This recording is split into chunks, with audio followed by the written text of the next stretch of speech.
representa en la Biblia está tipificado como perfección, fíjese. Y la perfección es un proceso en nuestra vida. O sea, nadie es perfecto de la noche a la mañana. Aún Jesucristo, siendo el Hijo de Dios, tuvo que pasar por un proceso de perfección, fíjese. Y no sé si se recuerda cuando Jesucristo dice el día y la hora de la venida de mi Padre, nadie lo sabe, ni los ángeles que están en el cielo, ¿sí? Y en ese momento, como no tenía cuerpo glorificado, ni él lo sabía. Pero cuando tuvo cuerpo glorificado, él ya lo sabe, ¿sí? Pero en ese momento que él no tenía cuerpo glorificado, él no sabía ni cuándo iba a ser, ni él sabía cuándo era. Pero cuando él tuvo cuerpo glorificado, ahora él ya lo sabe. Ahora, ¿por qué le digo esto? Porque todos estamos en un proceso de perfeccionamiento, ¿sí? Si hemos tenido la oportunidad de conocer a Dios en alguna etapa de nuestra vida, sin duda alguna Dios tiene algo para nosotros. Dios tiene algo para cada uno, ¿sí? No ha sido casualidad que hayamos caminado con Él, que el Señor nos haya traído, sino Dios tiene un plan y tiene un propósito. Le tengo que decir algo, los propósitos de Dios son geniales. Dios no hay casualidades en nuestra vida. Lo voy a mencionar, tal vez no quiero afectar ni la susceptibilidad de nadie, pero por ejemplo nuestra hermana Lili, que ya partió con Dios hace una semana, hace unos ya como un mes creo yo, ni me recuerdo, ¿sí? Que hermana Amadita la traía, estuvo viniendo en el momento oportuno, Dios le dio palabra en el momento oportuno y partió. ¿Por qué le digo esto? Porque a veces Dios nos atrae en el momento idóneo, ¿sí? Con esto no se va a asustar, no le estoy diciendo que usted se va a morir, ¿sí? Pero tenemos que entender que nuestra vida está en las manos de Dios. Y el apóstol Pablo dice, sea que vivamos o sea que muramos, ¿qué? Somos del Señor. Entonces a veces nosotros no entendemos lo que sucede en la vida y le voy a decir una cosa, Dios es un Dios soberano y Él decide qué es lo que está pasando, qué es lo que sucede en nuestra vida. A veces no va a haber explicación de las cosas que suceden, pero Dios sí tiene la claridad de lo que está haciendo. A veces a los años entendemos el porqué de las cosas. Ahora, las 7 iglesias representan ese panorama general de la iglesia en este tiempo, ¿sí? ¿Y sabe qué es lo bello de todo esto? Porque tenemos que entender que no existe ninguna iglesia perfecta, ¿verdad? Sino que cada iglesia, hermano, tiene áreas. Si usted estuvo en alguna iglesia, por ejemplo, donde lo lastimaron o donde de repente a usted no le gustó, yo no sé, el sistema, usemos ese término, yo le tengo que decir algo, hermano, no existe ninguna iglesia perfecta, ¿sí? No hay ninguna iglesia perfecta. Y si algún pastor predica que su iglesia es perfecta, seguramente no ha visto el montón de problemas y como decimos en el buen chapín, de un montón de clavos que pueden haber adentro, ¿sí? No existen iglesias perfectas y no existe nadie perfecto. De hecho, hay gente, en la iglesia existen los incompletos. Repita conmigo, incompletos.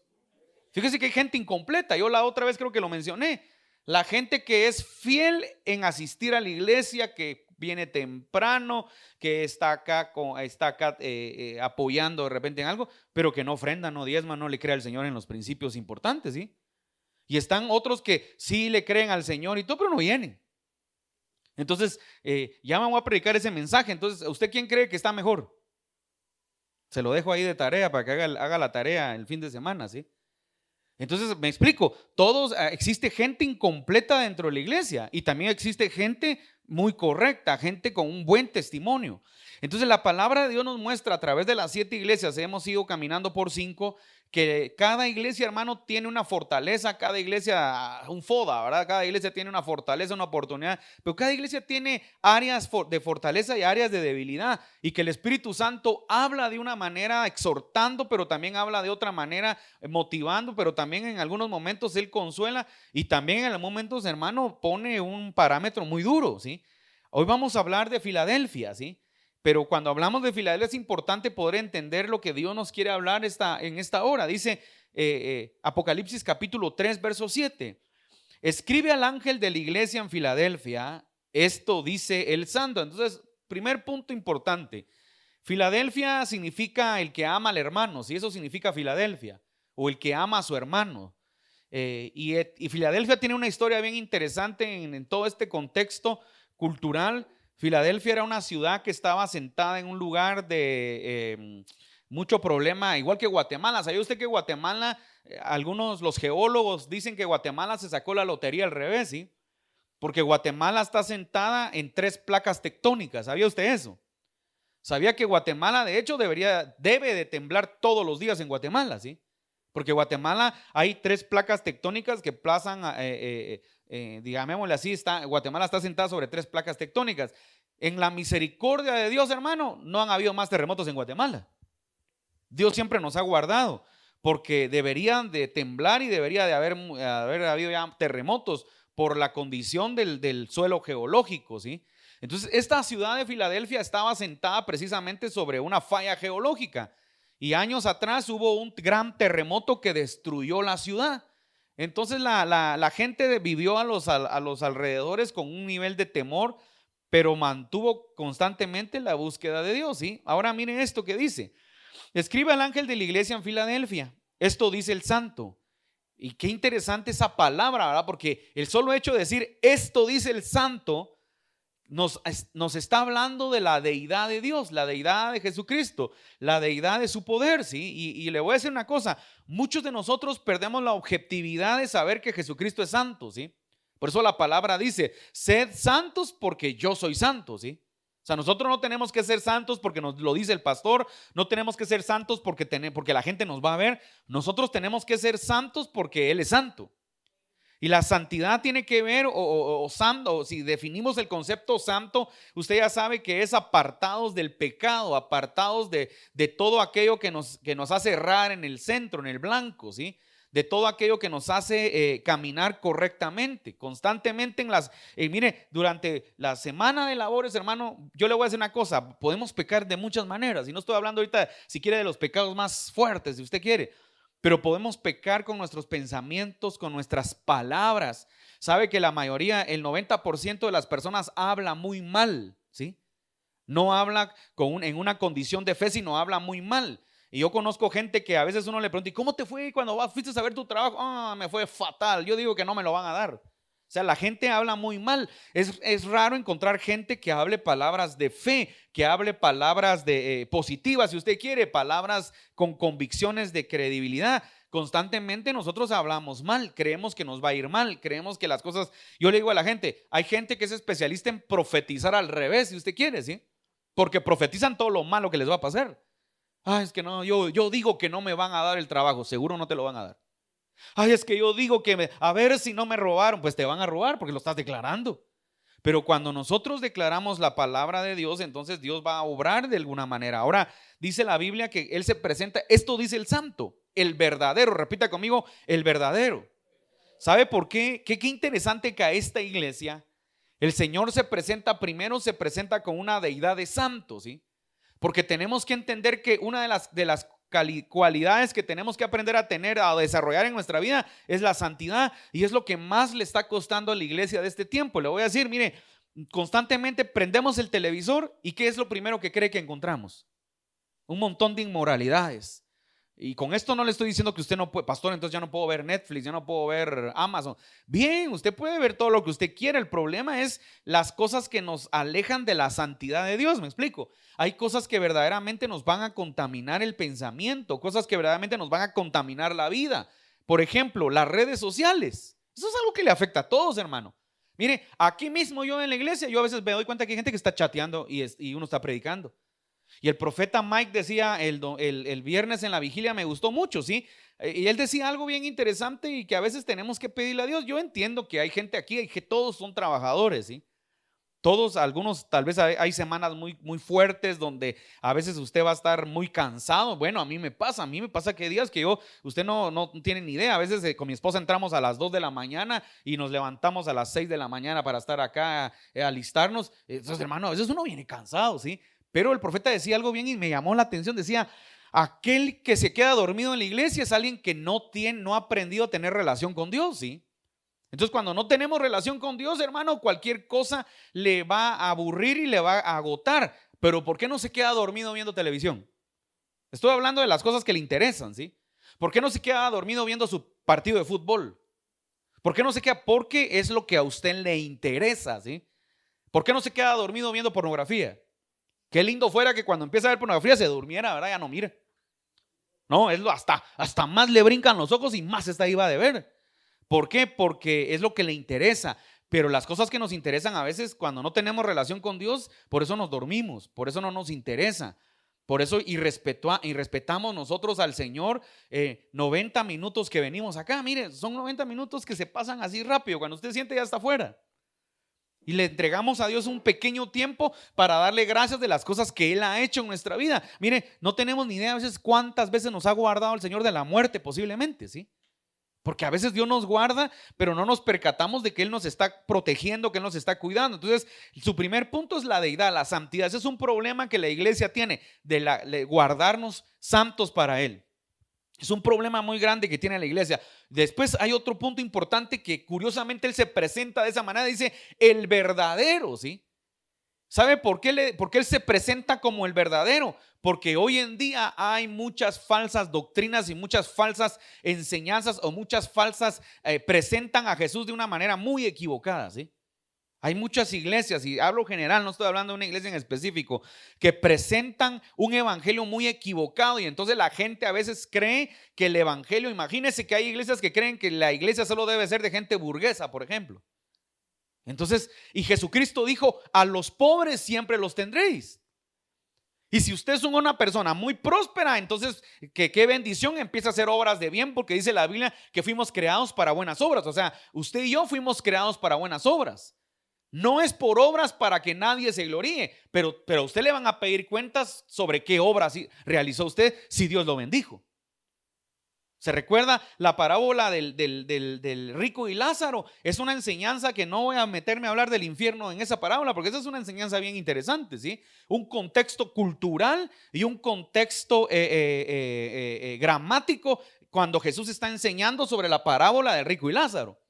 Y nosotros nos lo han enseñado por años del infierno y otro día voy a hablar de eso. Pero lo que le quiero decir es que Jesús se pone a hacer esta parábola. Pero lo interesante es que dice que Lázaro siempre estuvo a la puerta del rico. Eso significa que tu riqueza, tu provisión, tu bendición no es para que tú la estés atesorando solo para ti, ni para que la estés atesorando solo para tu familia o para tus hijos, sino que también es necesario hacer obras de bendición, ¿sí? También es necesario bendecir a aquel que no lo tiene. Entonces la Biblia nos dice el verdadero. Entonces, hermano, existe un evangelio verdadero, pero le tengo que decir algo, existe un evangelio falso también. Existe un evangelio que a veces nos enseña a acomodarnos y a vivir una vida doble, una vida, mire, yo he conocido tanto en este tiempo, he oído tantas cosas, hermano, de gente, escuche pues, no estoy hablando de ninguna iglesia, porque no existe la iglesia perfecta. Lo que le estoy diciendo es que a veces nos presentan un evangelio muy light, así como muy relajado, muy fresh. Usted puede echarse sus pecados, usted puede venir al Señor a la iglesia todos los domingos, porque no se preocupe, Dios lo va a perdonar siempre. Yo le voy a decir una cosa, claro que Dios lo va a perdonar. Claro que Dios lo ama, claro que Dios lo quiere, pero Dios va a entender, Dios se va a dar cuenta que usted es un mañoso muchas veces, ¿sí? Dios se va, decía por ahí un apóstol, Dios es misericordioso, pero Dios conoce el corazón de los mañosos, ¿sí? Dios conoce a aquellos que voy a ir a pedirle al Señor, pero ahorita me voy a ir con una chava que me salió ahí. Aunque usted no lo crea, yo he conocido gente que va a misa a pedirle perdón antes de cometer su pecado, ¿sí? De verdad. Y cuando digo misa, entonces van a decir los católicos, los que no, también cristianos, ¿sí? Que están en la iglesia, hasta traen el mejor diezmo porque creen que como dando mejor y después se van con su amante todo el fin de semana. No estoy hablando, estoy generalizando. Entonces, ¿qué significa eso? Pero a veces nos han enseñado un evangelio así como muy, mira, tú ven cuando tú quieras, hombre, tú ven, Dios, todos, Dios siempre te ama. O a veces hay gente que dice, mire, hermanos, que yo amo a Dios a mi manera. ¿Cómo así que tu manera? Tipo canción de Vicente Fernández, ¿verdad? Yo amo a Dios, yo soy hijo de Dios, yo no necesito estar en ningún lugar para demostrar. Yo le voy a decir algo, sí, seguramente no necesitamos de ningún lugar para adorar a Dios, para postrarnos, pero es importante, hermano, aprender a tener comunión y es importante, hermano, aprender a congregarnos para poder crecer, porque usted y yo tenemos que crecer. Tenemos que desarrollar, tenemos que madurar, tenemos que avanzar. Hermano, no nos podemos quedar toda la vida en el estado en el que entramos a la iglesia, ¿me explico? Usted mañana, qué lindo sería ver gente predicando la palabra, gente hablándole a personas de Dios, gente predicándole al Señor en los parques, predicándole al Señor un evangelio, si usted quiere, personalizado en algún lugar. Es importante que comencemos a hacer la obra de Dios. A veces la gente dice, es que como yo no tengo un llamado, pues ¿quién le dijo a usted que el llamado se define por un título que a usted le entregan? Todos somos llamados a predicar la palabra. Todos, por eso Jesucristo nos comisionó, ¿verdad? Entonces, el verdadero, o sea, Él se presenta, una de las características de su persona es que Él es el verdadero, no hay otro como Él. Por eso la palabra dice, ¿se recuerda cuando Él dijo, Jesucristo dijo, yo soy el camino, la verdad, ¿sí? Y la verdad solamente puede ser representado en una persona. Fíjese qué interesante. Otras religiones nos presentan filosofías, por ejemplo. Nos presentan pensamientos muy buenos. Yo leo, por ejemplo, a veces los proverbios de Confucio, por ejemplo. Fue un hombre muy, ¿cómo se dice? Muy sabio y que emana sabiduría, pero usted no presenta a Confucio como la verdad, pero Jesucristo sí es la verdad, es una persona. Entonces esa es la diferencia entre el cristianismo y cientos de religiones que pueden haber en el mundo, ¿sí? Entonces la verdad, y Él se presenta en Apocalipsis como la verdad. Dice, el que tiene la llave de David y el que abre y ninguno cierra y cierra y ninguno abre. Qué interesante que acá Jesucristo menciona la palabra y menciona el Antiguo Testamento, porque esta palabra tiene que ver, hermano, así lo voy a, porque no es eso lo que quiero predicar. Había un hombre que se llamaba Sebna, ¿sí? Que se le había entregado el poder, pero Sebna se enalteció él mismo y él quiso no agradar a Dios, sino marcar su nombre como alguien muy grande. Y entonces dice la Biblia, Dios le da esta palabra que iba a levantar a otra persona y que lo iba a poner en su lugar y que le iba a dar la llave de David. ¿Qué significa esto? ¿Sí? Nosotros tenemos que entender que cuando Dios quiere hacer una obra en nuestra vida, nadie le va a poder cerrar la puerta a usted. Por eso la palabra dice, mire, el verdadero, el que tiene la llave de David, el que abre y ninguno cierra y cierra y ninguno abre, ¿sí? La llave de David es bien interesante porque David voy a hablar de David, la llave de David tiene que ver con una característica muy profunda en la palabra de Dios. El primer punto que tenemos que ver con David es que David era un adorador, repita conmigo, un adorador. Y en este tiempo, aunque usted no lo crea, cuesta conseguir gente que sea un verdadero adorador. Cuando le digo adorador, yo no estoy hablando de que no le estoy hablando que la alabanza que cantó ya adoré, no. Esa no es, esa es la alabanza, es parte de la adoración. La adoración es un estado continuo en nuestra vida, en el cual nosotros tenemos que aprender a vivir. Y si aquí hay empresarios, usted tiene que aprender a ser un adorador siendo empresario. Si aquí hay comerciantes, usted tiene que ser un adorador en su comercio. Si aquí hay, yo no sé, negociantes, profesionales, lo que haya en este lugar, nosotros tenemos que aprender a vivir una vida constante de adoración. Cuando aprendemos a vivir una vida constante de adoración, entonces por eso la llave comienza a funcionar. Las llaves no funcionan por sí solas. La llave de David tiene muchas características, y hablar de la llave de David nos puede llevar mucho tiempo, ¿sí? Porque solo una de las características de David es que era adorador. Pero otra característica de David era que David era un hombre sujeto. Y ese es un problema muy grande dentro de las iglesias, porque nosotros no aprendemos muchas veces a someternos a nadie, ¿sí? Entonces eso le cuesta a muchas personas someter. Es que, no, a mí como los pastores no me caen bien. A veces no nos agrada, ¿sí? Pero ¿para qué dejaría el Señor a los pastores entonces? Yo en alguna etapa de mi vida le tengo que decir una cosa. Yo me lo pregunté, Señor, ¿y para qué dejaste pastores si te puedo buscar? Porque es importante la formación para que nosotros también podamos avanzar y crecer y entender, hermano, que es la manera como la llave de David se nos entrega. De lo contrario, usted puede fluir, y por eso hay gente que dice, y yo le digo algo a la gente, hermano, cuando usted tiene propósito y usted se aparta del propósito, hermano, por eso es que a algunos los agarra Satanás, que los reprenda, les pega una trapeada, ¿sí? Porque Satanás reconoce que usted tiene propósito. A los que no tienen propósito, por eso usted dice, ay, pero es que esta persona, miren, ni busca a Dios y es millonario y le va. Sí, porque ese no tiene propósito, ¿sí? Tal vez propósito del diablo de repente. Y tal vez uno dice, no, pero es que no es una mala persona, es una buena, sí, pero no tiene un propósito. Pero hay mucha gente que ha sido marcada por Dios y que tiene un propósito específico. Entonces, cuando usted tiene propósito, tenga por seguro que usted se aparta un poquito de Dios y le empieza a caer, porque el enemigo aprovecha, porque una de las características de Satanás es que Satanás quiere destruir su vida. Y cuando tenemos propósito, cuando Dios nos marcó para algo y usted se empieza a alejar, Satanás aprovecha y dice, ahorita lo mato a este bandido, que se muera sin su propósito. Y nosotros no lo entendemos a veces, pero es Dios que nos ha marcado, hermano, para que podamos nosotros alcanzar y desarrollar ese llamado que usted tiene.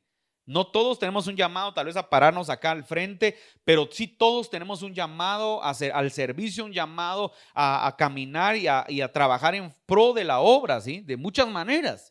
No todos son llamados a predicar, son llamados, pero le puedo decir, usted puede servir a Dios de muchas maneras. Entonces, la llave de David es bien importante entenderla, ¿sí? Y aquí se presenta a él como él diciendo, yo tengo los accesos. Tú necesitas accesos, yo los tengo. Tú necesitas avanzar, yo los tengo. Tú necesitas que yo me glorifique en tu vida, yo los tengo. Y si alguien se atreve a quererte cerrar la puerta, te tengo una buena noticia. Cuando yo abro una puerta, nadie la puede cerrar. Y cuando yo cierro una puerta, nadie la puede abrir. O sea, es la manera como Él se presenta y la manera para este tiempo que nosotros entendamos. Usted quiere ser un hombre y una mujer bendecido por Dios. Usted tiene que caminar con Dios y usted tiene que obedecer al Señor. Tenemos que ser obedientes, tenemos que ser diligentes, tenemos que ser constantes, porque le tengo una noticia y eso es lo que la gente a veces no entiende. A la gente inconstante, Dios no obra de una manera plena en su vida. Y eso yo lo veo como pastor, lo veo de muchas maneras. Aquella gente que hoy está contenta, ¿verdad? Hoy está, uno dice, ay, qué lindo, el Señor está haciendo una obra. Mañana está furiosa, mañana está, yo no sé, mañana no quiere ni saludar, mañana no quiere ni hablar. Hermano, yo lo amo mucho, pero Dios, disculpe, usted está como vuelva como que lo mandaran de regreso a la cola, ¿sí? Y usted ya casi está llegando y lo manden de regreso. No, vaya de regreso otra vez a hacer cola. Y usted, pero si yo ya había hecho cola, pero si yo ya estaba así. Pero a veces nuestra actitud delante de Dios desagrada al Señor y a veces Dios nos procesa de tal manera que duele, hermano, duele. A veces duele mucho el corazón, el sufrimiento, y a veces somos nosotros mismos los que ocasionamos ese sufrimiento. ¿Usted cree que es Dios el que nos está ocasionando ese sufrimiento?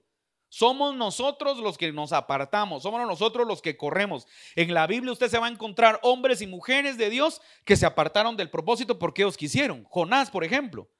Jonás, vámonos a Tarsis, vámonos a Nínive. No, se fue a un barco y se fue a Tarsis. ¿Quién se salió del propósito? ¿Jonás o Dios lo sacó del propósito? Jonás. Sansón, ¿sí? Sansón era un juez que tenía que juzgar a Israel y usted ya conoce la historia, el necio por el amor de Dalila, y usted conoce la historia, lo que le pasó, le sacaron los ojos, lo agarraron de payaso, lo agarraron de bufón, y porque se salió de su propósito.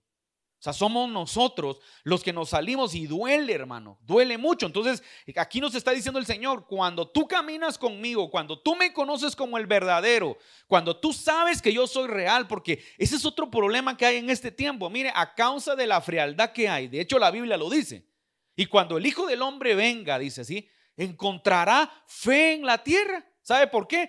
Porque lo que se está pagando en cada momento es la fe. La gente a veces dice, a ver si Dios es real. Ya, yo como ya no quiero saber nada de la iglesia.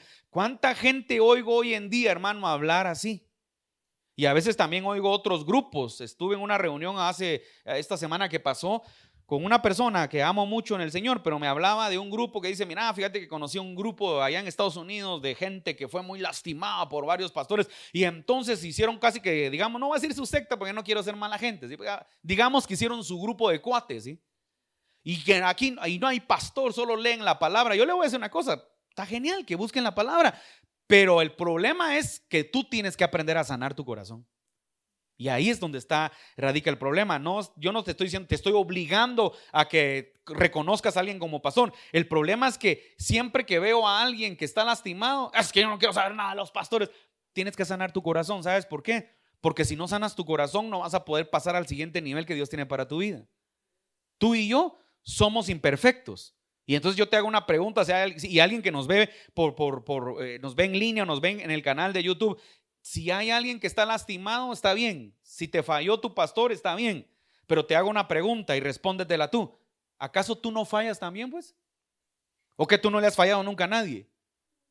Tú nunca has fallado, tú siempre eres perfecto. Entonces le tengo que decir una cosa, si usted ha fallado, pues qué bien que lo reconozca. Pero si a usted le fallaron, examínese, porque todos fallamos. Entonces no existe nadie perfecto, ¿sí?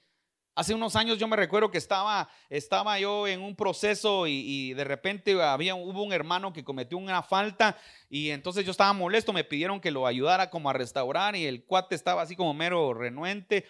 Y a veces uno como persona quiere como ser muy, muy drástico, ¿sí?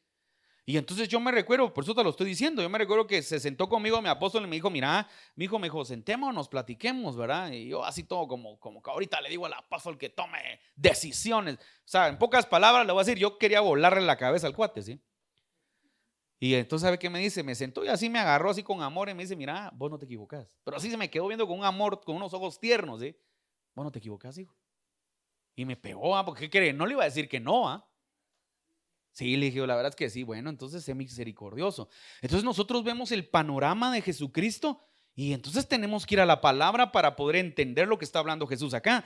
Fíjese que Jesucristo está Jesucristo sentado con los fariseos, con un montón de gente religiosa, porque si alguien se enfrentó con los religiosos fue Jesús.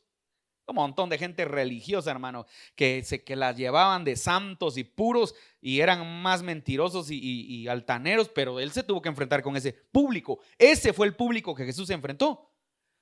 Y entonces está Jesucristo ahí en medio de una charla y de repente aguanten, y miren, esto fue planificado, esto fue maquiavélico, ¿sí? Aguanten que encuentran a una mujer cometiendo en el acto de adulterio mismo, imagínense. En literal se lo voy a explicar al lenguaje, al 2022. Yo no sé, me imagino que los siguieron al autotel y cuando estaban desnudos los agarraron a los dos y los trajeron, pues. Y entonces aguanten que, señor, esta mujer, ¿y por qué solo trajeron a la mujer? ¿Y el hombre qué? Entonces, señor, esta mujer fue encontrada en el acto de adulterio mismo y la ley de Moisés manda que la apedreemos. Jesús santo. Bueno, entonces Jesús dice que se sentó y empezó a escribir. Bueno, se quedó callado y dice que se quedó un buen rato. Y entonces el que es libre de pecado, que tire la primera piedra, pues, denle. Y usted ya sabe la historia porque hasta las películas de Jesús, las viejas y las nuevas, lo sacan, ¿sí? Resulta que dice que cuando él habló eso, la verdad habló. El que esté libre de pecado, que tire la primera piedra, ¿sí? Entonces esa es una pregunta para nosotros hoy. ¿Quién está libre de pecado para que tire la primera piedra? Agarre la más grande, diga, ay, sí me rayé yo. Yo creo que nadie podría agarrar ni la más pequeña, ¿sí? Mejor tipo el Chavo del 8, ay, mejor vámonos de aquí, porque todos tenemos pecado, ¿sí? Entonces él se presenta como el verdadero. Y la verdad habló, dijo, el que esté libre, que tire la primera piedra. Bueno, todos se fueron. Entonces le pregunta, mujer, ¿y dónde estaban los que te acusaban? Y mire qué interesante que imagínese que Jesús se hubiera puesto a acusarla. No, no le dijo nada, hombre. Solo le dijo, mira, vete, no peques más. Como quien dice, no lo estés haciendo porque un día sí te van a apedrear. Entonces nosotros tenemos que entender que Él es el acceso. Busquemos al acceso, busquemos al dador de vida. 8, yo conozco tus obras. Mire qué precioso. Se recuerda que durante todas las iglesias que hemos tocado, porque hemos tocado 5 iglesias, siempre Él nos está diciendo, y este es el mensaje porque casi estamos por terminar las iglesias.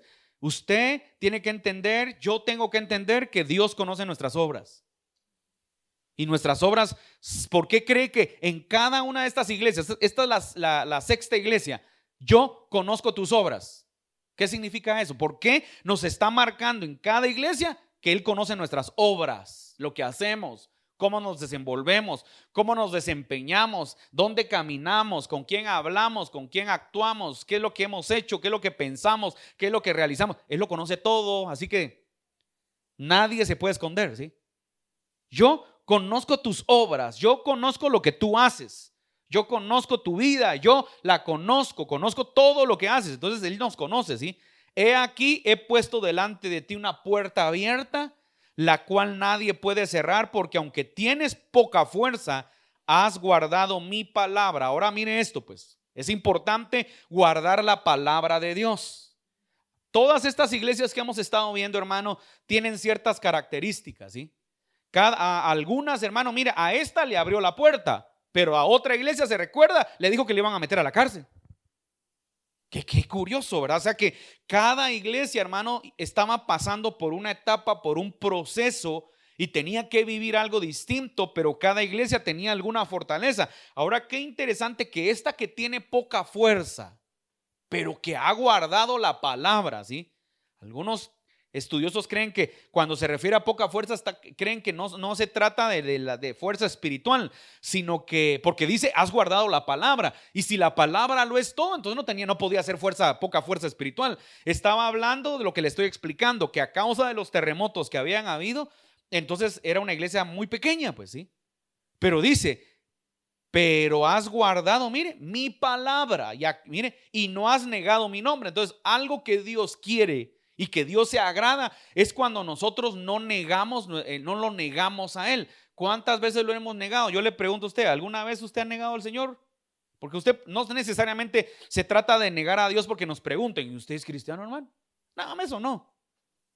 Y algunos hacen el quite, sí, pero ahorita no estoy yendo a la iglesia, ¿verdad? Que así, todavía así menos cínicos lo hacemos a veces, ¿verdad? Usted es cristiano, es porque cree en Cristo, ¿sí? Los católicos son cristianos también. Los mormones yo creo que también son cristianos porque también creo que creen en Cristo, no me recuerdo, ¿sí? Pero ¿qué le quiero decir? Todo aquel que profesa que cree en Cristo es cristiano, ¿sí? Entonces, pero a veces decimos así, no, sí, soy cristiano, pero ahorita no estoy activando, ¿sí?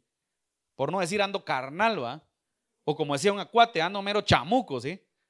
Por no decir así, pero a veces, pero lo que le quiero decir es que no estoy hablando de eso, estoy hablando de no negar su nombre. Estoy hablando que a veces negamos el nombre del Señor cuando nuestras acciones son incorrectas delante de la gente, ¿sí?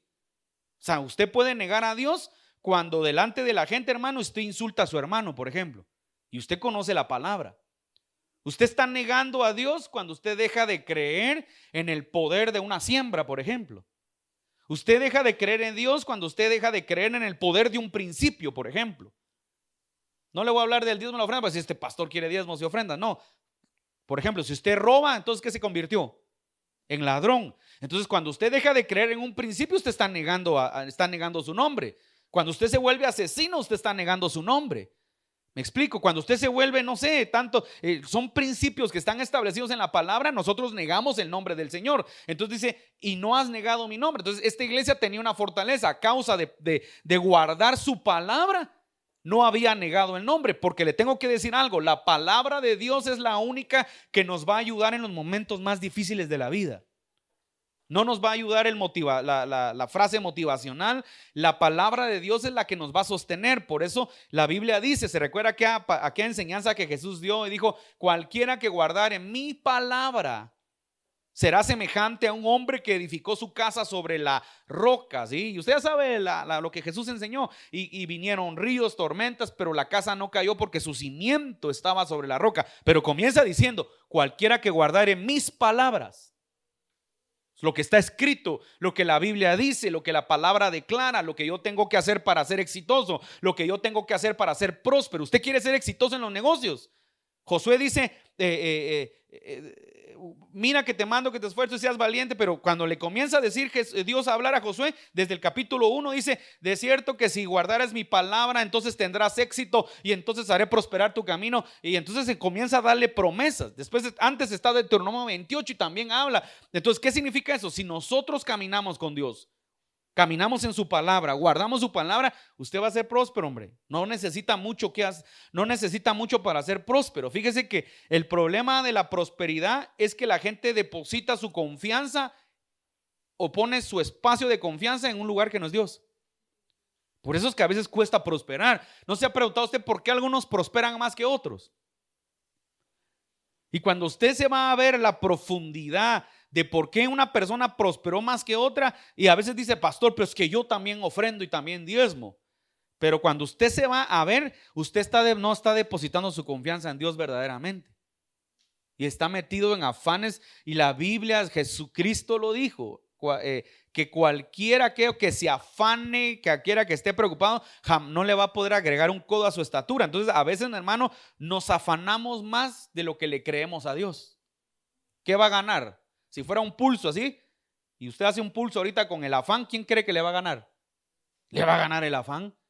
Si usted hace un pulso ahorita con la depresión, le va a ganar pero si usted verdaderamente se toma de la mano de Dios, usted va a empezar a ver lo que Dios tiene para su vida. Entonces, no has negado mi nombre, y he aquí yo entrego de la sinagoga de Satanás a los que se dicen ser judíos y no lo son, sino que mienten. He aquí yo haré que vengan y se postren a tus pies y reconozcan que yo te he amado. Fíjese que algo bien importante entender para este tiempo, que es importante que lo hablemos, es que hoy en día, y aquí lo vuelvo a tocar, porque la Biblia es la segunda iglesia que menciona la sinagoga de Satanás.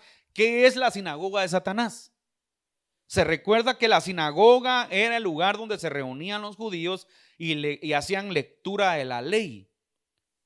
Entonces, en este tiempo, hermano, está levantándose un movimiento que está haciendo creer a algunos cristianos que tenemos que judaizarnos, ¿sí?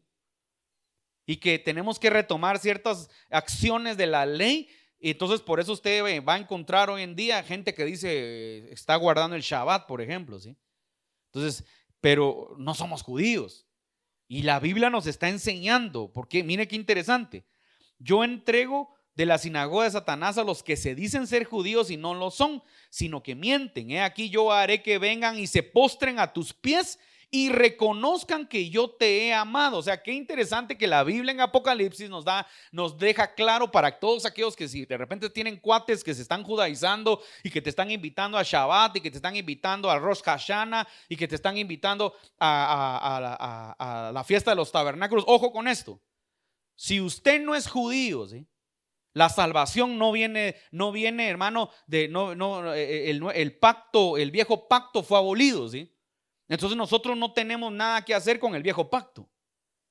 Nosotros somos gentiles, porque es lo que la palabra dice, y nosotros somos, hermano, la nueva dispensación, le dicen algunos, estamos en el tiempo de la gracia. Tenemos que tener ese cuidado. Nosotros no fuimos llamados a celebrar estas fiestas. Es más, muchos ni siquiera las entendemos. ¿Sabía usted que para entender el calendario, verdaderamente el calendario judío, hermano, hay que estudiar demasiado? Porque no solo se trata de ver unos numeritos y palabras griegas y hebreo, no, es complicado, ¿sí? Con esto no le estoy diciendo, hermano, entonces ya no hay que, yo le digo a la gente, yo creo que hay personas que Dios les ha dado la revelación de entender esa profundidad, pero nosotros no tenemos, si no la entendemos, yo no tengo que andarle diciendo a nadie, hermano, vamos a guardar el Shabbat de este fin de semana, porque me estoy metiendo a una confusión. Entonces, pero la Biblia nos está indicando algo bien poderoso, dice, sinagoga de Satanás, aquellos que se dicen ser judíos y no lo son, ¿sí? Entonces, y yo dice, mire, por cuanto has guardado mi palabra de mi paciencia, yo también te guardaré la hora de prueba. Entonces, acá nos está diciendo, primero va a haber un grupo que ya hay, yo conozco ya lugares donde hay gente, hermano, que está confundiendo a los cristianos con estos movimientos, ¿sí?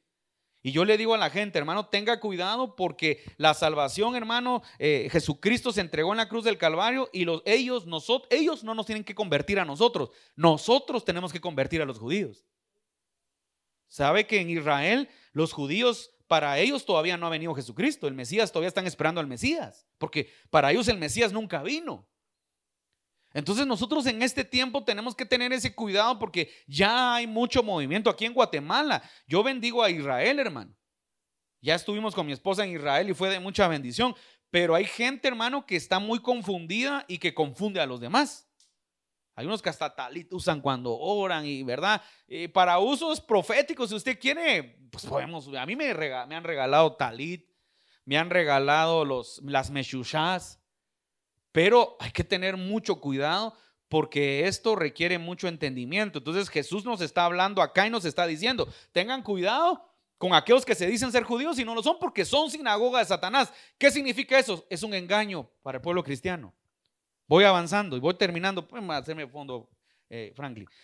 Por cuanto has guardado la palabra de mi paciencia, mire, yo también te guardaré de la hora de la prueba que ha de venir sobre el mundo entero para probar a los que moran sobre la tierra. Prepárense porque vendrá un tiempo donde dice la Biblia, no lo digo yo, que va, mire, otra vez se lo voy a leer. Yo también te guardaré de la hora a esta iglesia de Filadelfia, que una de sus características, la naturaleza de su nombre era el amor, pero que había guardado la palabra. Ponga la atención, por guardar la palabra, por vivir, ahora le voy a decir, ¿qué es guardar la palabra?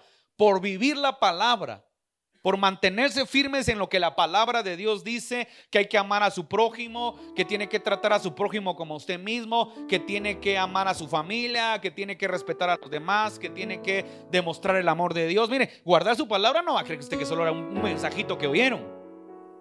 Guardar su palabra es vivir en ella. practicar principios del reino, practicar la verdad, creer, ser testimonio vivencial de que Dios ha hecho algo en su vida. No se sienta mal porque hay gente, ay pastor, entonces yo estoy mal porque... No, pero lo importante es que usted está acá y lo importante es que usted lo está intentando. Hay mucha gente allá en el mundo que no está intentando nada. Hay mucha gente en el mundo, hermano, que anda pecando deliberadamente y no siente ni tristeza ni nada, está feliz aparentemente. Entonces acá la Biblia nos está indicando, hermano, por guardar la palabra. Miren qué interesante, con esto quiero que se quede usted este día. Por guardar la palabra, dice, yo también te guardaré de la hora de la prueba que está por venir al mundo entero. O sea, hermano, estaba por venir, porque fíjese que el mundo presenta ciclos. Y estaba por venir una prueba para esta iglesia. Y le tengo que decir una cosa, está por venir nuevamente una prueba para la iglesia de Cristo, ¿sí? Entonces tenemos que guardar su palabra para que Él nos guarde. Los que estuvimos en la vigilia, yo le decía, la Biblia nos enseña que aquellos que se mantienen con el Señor, Dios nos va a guardar. Dios va a guardar a su pueblo. Dios va a hacer un milagro, Dios lo va a proteger, Dios va a cubrirlo, Dios va a obrar de muchas maneras para que usted pueda testificar que Dios es real. Porque si no, ¿cómo vamos a testificar que Dios es real? ¿Cómo vamos a testificar que Dios es poder si no podemos ver el poder de Dios? ¿Cómo poder testificar que Dios existe si Él no se nos manifiesta y Él no obra en nuestra vida? Entonces dice, mire, te guardaré la hora de la prueba que ha de venir sobre el mundo entero para probar a los que moran sobre la tierra. O sea que la prueba es para los que moran en la tierra, para todos aquellos que le han dado la espalda a Dios. Mire qué triste lo que pasó en Corea ayer. Como dijo la Valdetti, ¿verdad? Como allá ya es de día y aquí es de noche, ¿verdad? Y cuando allá es de día, aquí de noche, estaban celebrando Halloween y murieron 200, no sé cuántas personas por una fiesta de Halloween, celebrando una fiesta que está comprobada, no es el invento de nadie. Está comprobado por exsatanistas que el 31 de octubre no es por la fiesta de Halloween, sino es por una fiesta más profunda de lo que creen. Se practican rituales satánicos a nivel mundial y uno de los días más importantes, según gente que pertenece a la iglesia satánica, es uno de los días. Tienen 3 fechas muy importantes ellos, y una de las fechas importantes es el día de Halloween. Porque es el día en que los padres le entregan derecho legal a Satanás, porque dejan ir a sus hijos a celebrar fiestas, una fiesta que es una fiesta pagana totalmente. No es solo porque uno quiera molestar, porque uno es muy cristianoide y no quiere que sus hijos salgan a pedir dulces. Eso es lo más simple que puede pasar, que pidan dulces. Sino que en el ambiente espiritual, hermano, hay sacrificios de sangre. En el ambiente espiritual hay cosas muy oscuras que suceden. Bueno, murieron, miren ayer cuántos murieron, pues. Entonces es triste, pero el mundo, viene pruebas para el mundo muy duras. Yo lo hablaba en la vigilia, no quiero volver a repetir porque van a decir sino lo que le quiero decir, y tampoco quiero que estemos con temor, porque no es el objetivo estar con temor. Ay, hermano, busque de Dios porque dicen que van a tirar la bomba nuclear. Hermano, y si la tiran, pues que la tiren, hermano. ¿Qué podemos hacer? A no ser que alguien tenga un búnker aquí que nos invite, ¿verdad? Pero sabe que yo tengo un tío que vive en Atlanta y dice que él tiene una empresa y él ha prestado servicios a esas empresas, y dice que él ha estado en varios búnkers de los millonarios, y dice que se están preparando ahorita y que los están llenando porque están con el temor que van a tirar una bomba nuclear. Pues qué buena onda que se salven algunos, ¿verdad? Pero si nos tocó, hermano, nos tocó. ¿Qué podemos hacer? ¿A dónde vamos a correr? Pero dice la Biblia que el Señor va a guardar a su pueblo. He aquí yo vengo pronto, mire, retén lo que tienes. Voltea al que tienes a la par ahí, aunque no tengas muchas ganas, porque a veces le cae mal a la gente que uno haga eso. Dile, retén lo que tienes. Si tienes un poco de la palabra de Dios, retenela. Si tienes un poco del amor de Dios, retenelo. Si tienes un poco de fe, retenelo. Y si tienes mucha palabra, reténlo. Y si tienes mucha fe, retén. ¿Por qué? Porque Él viene pronto, ¿sí? Y a veces uno no quiere, mire, por alguna razón, ¿por qué usted cree que no creemos que Él puede venir pronto? Porque estamos arraigados a este mundo. Porque estamos deseando muchas cosas terrenales y no tenemos ni la más remota idea que allá en la eternidad hay cosas que usted y yo ni siquiera dimensionamos. Una casa lo ata acá a este mundo. Y le tengo una mala noticia: solo vamos a vivir lo más 80 años. Porque la Biblia dice 70 al año de los fuertes y 80 al año de los robustos con todos sus males. Entonces, ¿de qué le sirve a usted su casa? Ahí va, está bueno, ya la vio, pero busque de Dios mejor, hombre. Pero en la eternidad Hay cosas misteriosas que hablar de eso solo con los entendidos y solo con los maduros, porque le tengo que decir una cosa: hay cosas sobrenaturales que Dios nos tiene preparadas.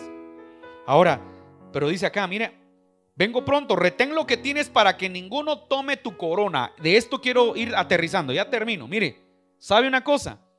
Sabe que cada uno de nosotros no es por obras para que nadie se gloríe, pero cada obra que usted hace y que Dios se agrada, le va agregando una perla a su corona. Y entonces, ¿qué significa eso? Usted no tiene idea de cuántas coronas van a tener algunas personas en la tierra por haber predicado la palabra, por haber hecho la obra, por haber ayudado al hermano, por haber ayudado a la viuda, por haber ayudado al desamparado, por haber llevado ayuda cuando alguien lo necesitó, por haber bendecido lugares. Mire, usted no tiene ni idea de la corona que usted puede tener.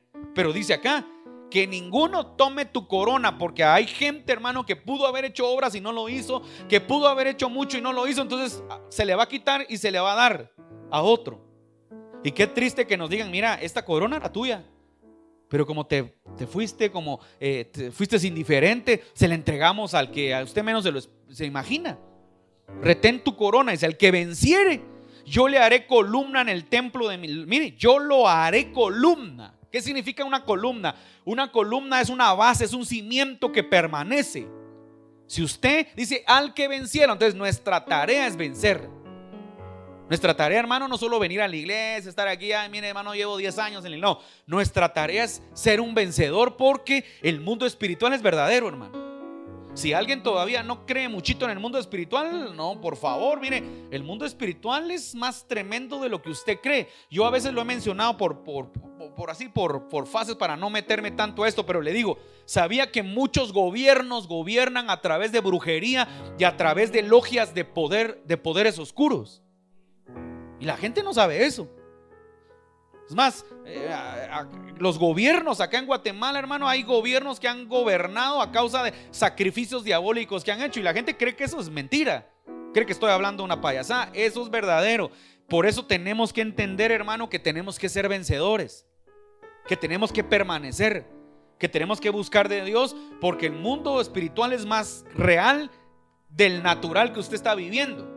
Usted a veces puede estar sintiéndose mal, estando en crisis a causa de la condición del estado espiritual del mundo que lo rodea, pero la gente no se percata de eso.